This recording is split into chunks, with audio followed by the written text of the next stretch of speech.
Aujourd'hui, on parle de passé amoureux, passé sexuel. On va demander l'avis des gens vis-à-vis de cela.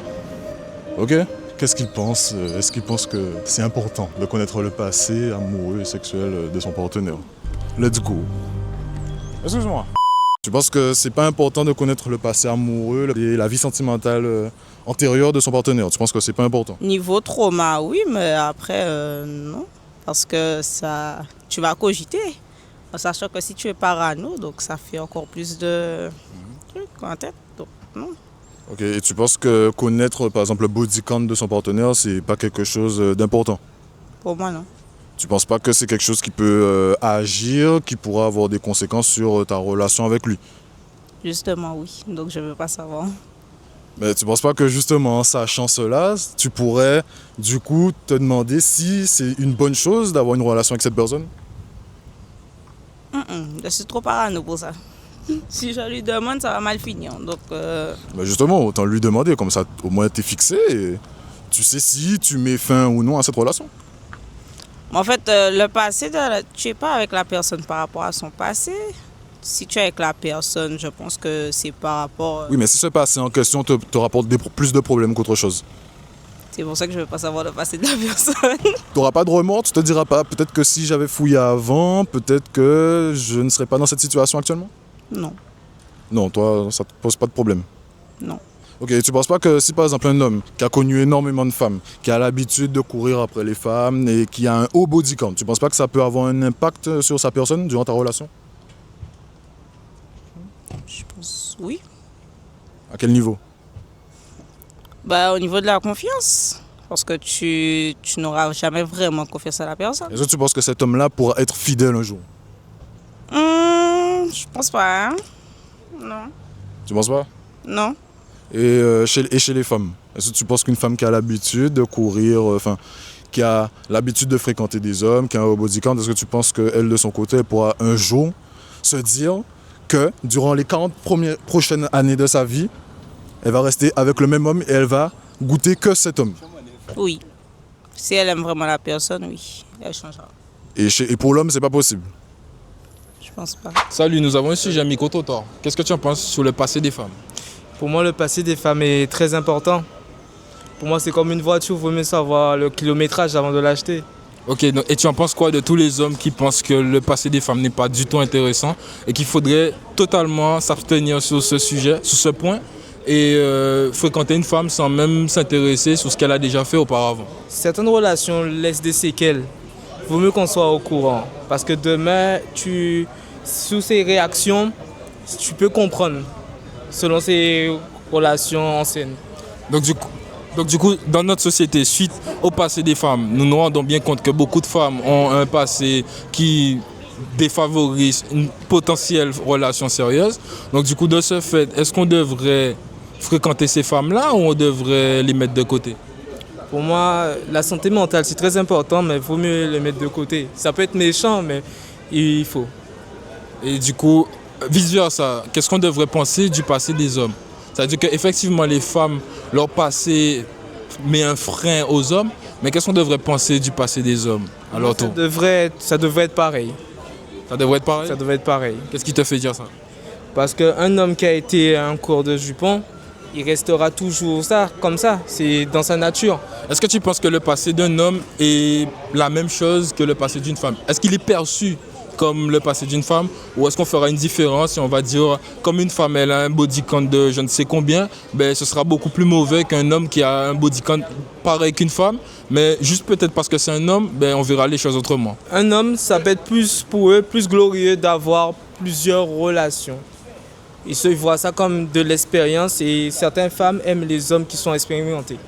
Et dernière question, à ton avis, pourquoi du coup on pourrait différencier le body count d'une femme à celui d'un homme? Quels sont les critères de la vie, de la société qui font que tout de suite on va pointer du doigt à une femme qui a un body count de 10 et pas un homme qui a un body count de 10? On dira que la femme qui a un body count de 10 est pas tenable. Comment je peux dire ça? Elle pourra pas rester dans une relation sérieuse. Elle voudra voir ailleurs parce qu'elle a toujours aimé l'attention des autres et elle risque d'en chercher cette relation, comment dire, Elle va L'attirance. toujours chercher l'attirance et chercher à plaire. Il suffit qu'un jour son copain la délaisse, elle va chercher l'attention d'une autre personne. Est-ce que c'est important de connaître le passé sexuel de son partenaire? Si t'as envie de te faire mal à la tête, tu poses la question, mais en soi, c'est pas si important que ça. Pourquoi tu penses que c'est pas important? Une fois que tu vas le savoir, ça va faire quoi? Qu'est-ce qui va changer? Je te pose la question. C'est toujours bien de savoir, en mettant, ça dépend de ce que tu cherches. Ok, si tu découvres là maintenant que ton partenaire a connu énormément de personnes dans sa vie, elle a un haut body count. Ça dépend c'est quoi énormément, tu vois. À partir d'un certain palier. 30, c'est chaud. 40, 50. Ah ouais, c'est chaud, non, c'est chaud, on va éviter. Mais en soi, c'est pas un truc où je m'attarde dessus, mais 30-40, c'est chaud. C'est toujours bien de pas sortir avec une actrice porno, quoi, quand même. Mais tu penses que le fait qu'une femme ait connu énormément d'hommes, tu ne penses pas que ça peut augmenter le nombre de chances, par exemple, pour qu'elle te trompe, ou bien que ses mauvaises habitudes reprennent, et du coup qu'elle recommence à fréquenter énormément d'hommes? Pas forcément, non. Du moins, je pense pas comme ça. Si tu as connu plein de personnes, ça veut pas forcément dire que tu vas continuer comme ça et que tu vas te... Pour moi, ça n'a pas forcément de lien en fait. Tout dépend de ta façon de faire, ta façon de penser. Je peux pas avoir fréquenté beaucoup de meufs, c'est pas pour autant que je vais être en couple par exemple. Et ça Mais les probabilités, entre une femme qui a connu 40-50 hommes et une femme qui en a connu 1, 2, 3, qui a le plus de chances de te tromper et de partir en vrille? Pour moi, ça n'a pas de rapport. Pour toi, ça n'a pas de rapport? Non. J'ai une petite question pour vous, c'est de savoir le passé d'un homme, le passé sexuel d'un homme, est-ce un élément important pour une relation plus sûre? Oui. Ben oui. Pourquoi? Comment dire ça? En vrai, ça veut, je ne pas aller sur la caméra. En fait, c'est la caméra qui te bloque. Voilà, ça veut. Ce serait pas la caméra, tu aurais tout dit. Ouais, je pense. Peut-être c'est toi le problème en fait. Et toi, tu en penses quoi? C'est important de savoir avec qui, voilà. Surtout si c'est des filles pas très propres. Donc, voilà. À partir de combien tu pourrais considérer que c'est plus possible pour que tu fréquentes un homme? 7. Si son body count est à, par exemple, la plupart vont dire par exemple 25 par là, non. Est-ce que vous pensez, c'est un sujet je pense qui est très intéressant, est-ce que vous pensez qu'un homme qui a fréquenté beaucoup de femmes, demain dans sa vie, est-ce qu'il pourra se concentrer que sur une seule femme et ne plus fréquenter toutes les autres femmes qu'il a fréquentées auparavant? Oui. Vous y croyez? Ouais, j'y crois un peu, oui. Ah ouais? Toi aussi? Non, Tu crois pas? non. Je pense qu'on est peut-être d'accord. Dis-moi, je pense. Moi, je suis pas d'accord parce que je suis entourée de beaucoup d'hommes dans ma vie, dans ma famille.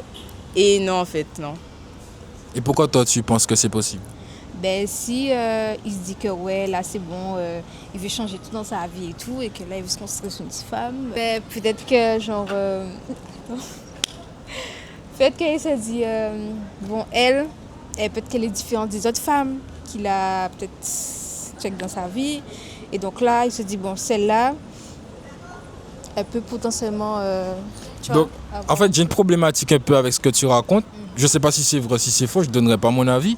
Mais est-ce que tu penses sincèrement que dans notre société actuelle, en 2025, un homme qui va se concentrer sur une femme, il va se dire, sincèrement, il a fréquenté énormément de femmes dans sa vie. Et un jour, il va se réveiller un matin et il va se dire, OK, il se concentre que sur cette femme-là. Ouais, j'avoue que c'est...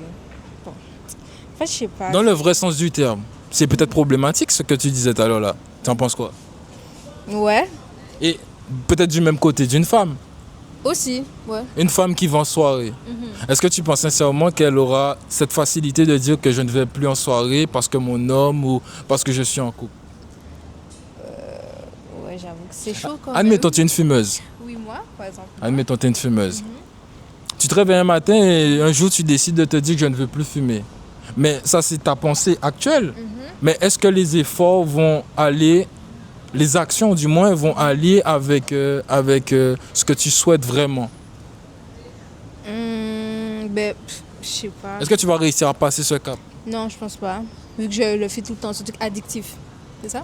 Donc du coup, en fait... Donc en fin de compte, peut-être que c'est ta copine qui a raison. Ouais, du coup. Je pense que t'as raison, Eva. Ouais. Ok, je vous remercie. Passez une bonne fin de journée. Merci. On va pas mettre ça. Est-ce que tu penses que c'est important de connaître le passé amoureux de son partenaire? Oui, quand même, oui. Pourquoi selon toi? Il faut connaître ses traumas pour pas les répéter, pour pas que ça puisse blesser la personne. Et quand quelqu'un a vécu quelque chose de très douloureux, en général, la moindre action, même si c'est pas volontaire, ça peut avoir un grand impact sur la personne. Et du coup, faire attention à comment on traite la personne, à ce qu'on fait, ce qu'on lui dit, chaque petit comportement, quoi. Ok, c'est intéressant. Et est-ce que tu penses que connaître le body count de son partenaire, c'est quelque chose d'important pour la relation? En soi, franchement, je dirais que ça dépend des gens, parce qu'il y a des gens, par exemple, je sais qu'il y a des garçons, quand ils vont apprendre que la copine qu'ils fréquentent a eu un body count, enfin, a eu un petit passé avant eux, par rapport à leurs amis, etc. Ils veulent pas se faire vanner, pas qu'on leur dise bita à la rive, femme, oh là, bita, etc. Du coup, ils sont un petit peu plus sensibles sur le sujet, mais je sais qu'il y a des gens qui sont en couple avec des filles qui ont un bagage et ils sont très heureux. Enfin, je pense que c'est pas... Quand on aime vraiment la personne, je me dis que ça peut passer. Mais ça, c'est ton amour, c'est toi. Mais est-ce que ton amour va définir les actions de ton partenaire? Je peux mettre un joker sur la réponse. Ok, le passé des hommes, est-ce un élément important pour une relation plus sûre dans l'avenir? Je pense que oui, hein, parce que si personnellement j'ai un copain qui avant avait plein d'ex, etc., je ne serais pas rassurée, personnellement. À partir de quoi on pourrait bannir un homme à cause de son passé? À partir de combien d'ex? Oui. Moi, personnellement, j'ai 20 ans, donc si mon copain a plus de, 5 ex, je pense que c'est trop. Mais est-ce qu'en réalité, le passé se focalise que sur le nombre d'ex ou le nombre de relations sexuelles qu'il a eues auparavant? Non, il y a plein d'autres choses aussi, hein. Par exemple, s'il a fait la prison, c'est important de me le dire. S'il a fait des choses répréhensibles, que je sache, tu vois. Est-ce que tu penses que dans notre société, les gens respectent énormément ce principe de porter une attention sur le passé de leur partenaire pour savoir s'ils devaient réellement s'engager ou non? Je pense pas. Il y a trop de personnes qui passent outre. Alors que pour moi, ils devraient faire plus attention. Et du côté des femmes, parce qu'on a parlé des hommes, leur passé, mais du côté des femmes, qu'est-ce qu'il y en a concernant le passé des femmes? Est-ce qu'on devrait réellement toujours de la même thématique porter une attention sur celui-ci ou fermer les yeux et se dire très clairement que si elle se concentre sur nous, elle va se concentrer réellement sur nous et personne d'autre? Non, c'est la même chose. Pour les femmes et pour les hommes, selon moi. Il faut toujours savoir ce qui s'est passé, parce que je pense que c'est important. Ça forge une personne, comment dire ça? Ça peut montrer comment elle va réagir sur certaines situations. Ok, donc en conclusion, ça veut dire que vous n'y croyez pas à une personne qui a fréquenté beaucoup de personnes, que ce soit d'un homme ou d'une femme, et qui se présente à vous en vous prétendant le fait qu'il veut vraiment de vous pour une relation sérieuse tout le reste de votre vie? Non. Donc en fin de compte, c'est pas possible. Ouais, c'est ça. Temps de connaître le passé amoureux de ton futur mari, par exemple. Oui. Pour quelle raison? Parce que c'est une question de confiance entre les deux personnes. Au moins, tu vois, tu sais que tu connais, tu sais à quoi t'attendre, tu vois. Alors que si tu connais pas, il y a des non-dits, ça peut porter à confusion, des problèmes dans le couple. Ça peut être compliqué. Et ton homme, est-ce qu'il aura le droit de connaître ton passé à toi? Le nombre d'hommes que tu as fréquenté, ton body count, ce genre de choses, est-ce qu'il aura le droit de savoir tout cela?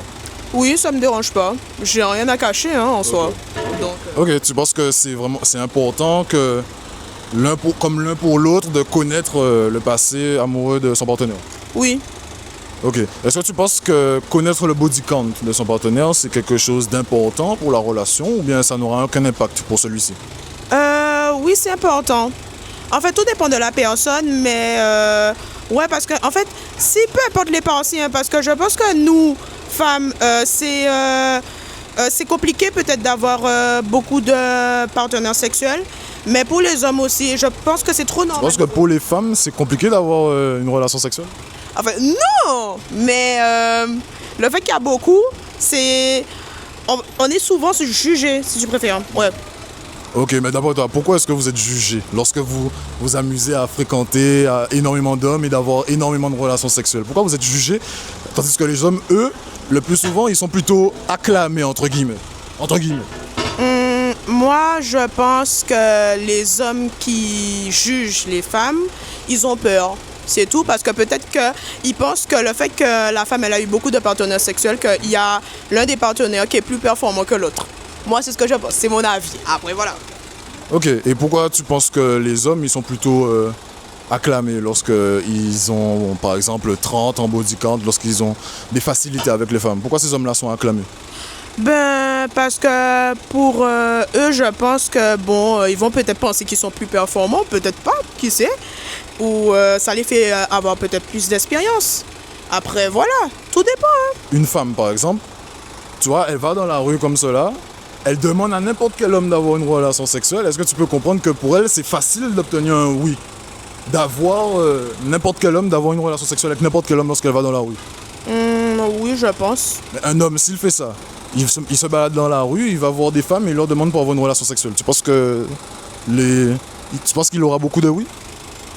Ça dépend s'il est beau, ça dépend. Ok, le passé d'un homme, est-ce un élément important pour une relation plus sûre? Alors pour une relation plus sûre, certainement, mais pour moi, ça n'a pas d'importance parce que le passé doit rester dans le passé. Par contre, ce que je demande, c'est de la transparence. Pas que quelqu'un vienne m'apprendre que voilà, la personne que tu fréquentes a tel passé avec telle personne. Je ne veux pas entendre ça de la bouche de quelqu'un d'autre. Du moment qu'il me le dit, c'est bon. Et toi, tu en penses quoi? Mais moi, je trouve que ça dépend un peu des cas. Hein. Bon, faut pas abuser. Tu vas me dire, avec 100 personnes, tu as déjà fait des choses pas très catholiques. Bon, faut pas abuser quand même. Mais c'est vrai qu'en fonction des garçons... Quand tu parles d'exception, c'est-à-dire? Ben, des exceptions, si par exemple la personne te dit qu'il a déjà fait avec 100 filles, bon, je vais me poser des questions. Comment ça se fait? Qu'est-ce qui s'est passé? Qu'est-ce que tu faisais? Pourquoi? Je vais poser des questions, tu vois, ça va m'intriguer. Mais après, voilà, ça dépend des cas, mais comme elle a dit, un peu de transparence, de l'honnêteté. Ce qui est dans le passé reste dans le passé, il faut avancer, et voilà. C'est vraiment très cas dépendant en fait. Mais c'est vrai que des fois, ça veut rien dire. C'est en fonction du garde. Tu as dit un point super important, tu as dit qu'il faut avancer, mais est-ce que tu penses que du côté d'un homme, un homme qui a fréquenté énormément de femmes, aura cette faculté de pouvoir se dire du jour au lendemain qu'il se concentre que sur une seule femme et rien que sur elle? Oui, c'est pas impossible, hein. C'est pas impossible en fait. Donc tu penses sincèrement qu'un homme du jour au lendemain va se dire qu'il fréquente une femme et qu'il ne va pas aller courir à droite à gauche, alors qu'il a toujours été habitué à ce principe? Ouais.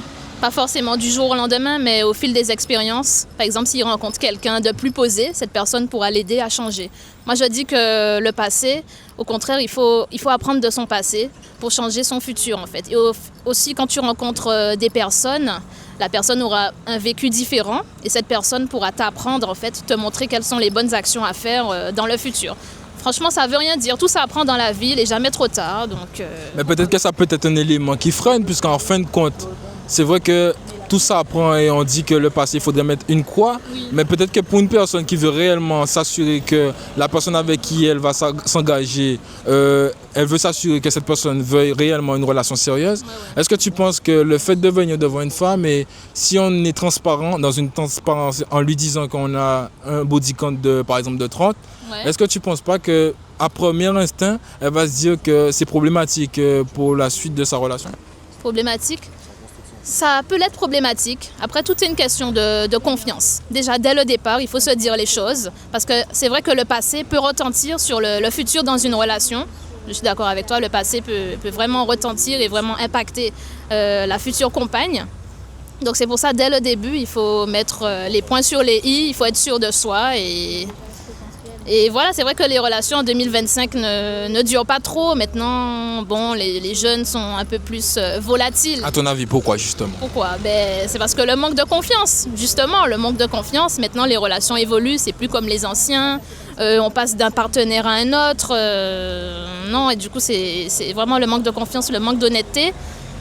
Trop de partenaires, en fait, et il faut que ça change, en fait. Peut-être qu'on comprend ce fait que peut-être que beaucoup de personnes ne sont pas réellement faites pour être en couple. Peut-être que les personnes, elles sont juste là pour s'amuser, additionner le nombre de partenaires sans réellement s'engager dans une relation sérieuse. Et peut-être que du côté des gens qui veulent réellement une relation sérieuse, ils n'ont pas encore eu cette perception de se dire que la personne qui est en face d'eux ne veulent pas réellement d'une relation sérieuse. En fin de compte, est-ce qu'on pourrait croire que le passé d'une femme ou d'un homme est un élément qu'on peut accepter à notre vie et avancer avec cette personne-là? Est-ce que c'est toujours possible dans notre société actuelle en 2025? Alors, oui et non. Tout dépend de comment la personne a vécu son passé, comment elle va faire pour justement faire abstraction de son passé, comment elle va faire pour développer une meilleure relation dans le futur. Oui, peut-être que le garçon a fréquenté beaucoup de filles, mais il peut se calmer. Des fois, ça ne veut rien dire. Comme la fille, peut-être qu'elle a fréquenté beaucoup de garçons, mais des fois, ça ne veut rien dire. Au bout d'un moment, je pense que la maturité fait aussi que la personne va se calmer. La rencontre, les objectifs, il faut qu'on ait aussi des objectifs communs. Tu ne vas pas aller te mettre en couple avec quelqu'un qui sera volatile dès le début, en fait. C'est pour ça qu'il faut bien choisir son partenaire dès le début et ne pas s'engager trop vite. Surtout prendre le temps et voilà, faire attention, se faire confiance. Non, franchement, c'est pas impossible. Des fois, le passé, ça ne veut rien dire. Il y a bien des garçons qui se sont calmés, des garçons avant qui trompaient et au final, ils ont rencontré la bonne personne. Et c'est cette bonne personne-là qui ont fait qu'ils se sont calmés.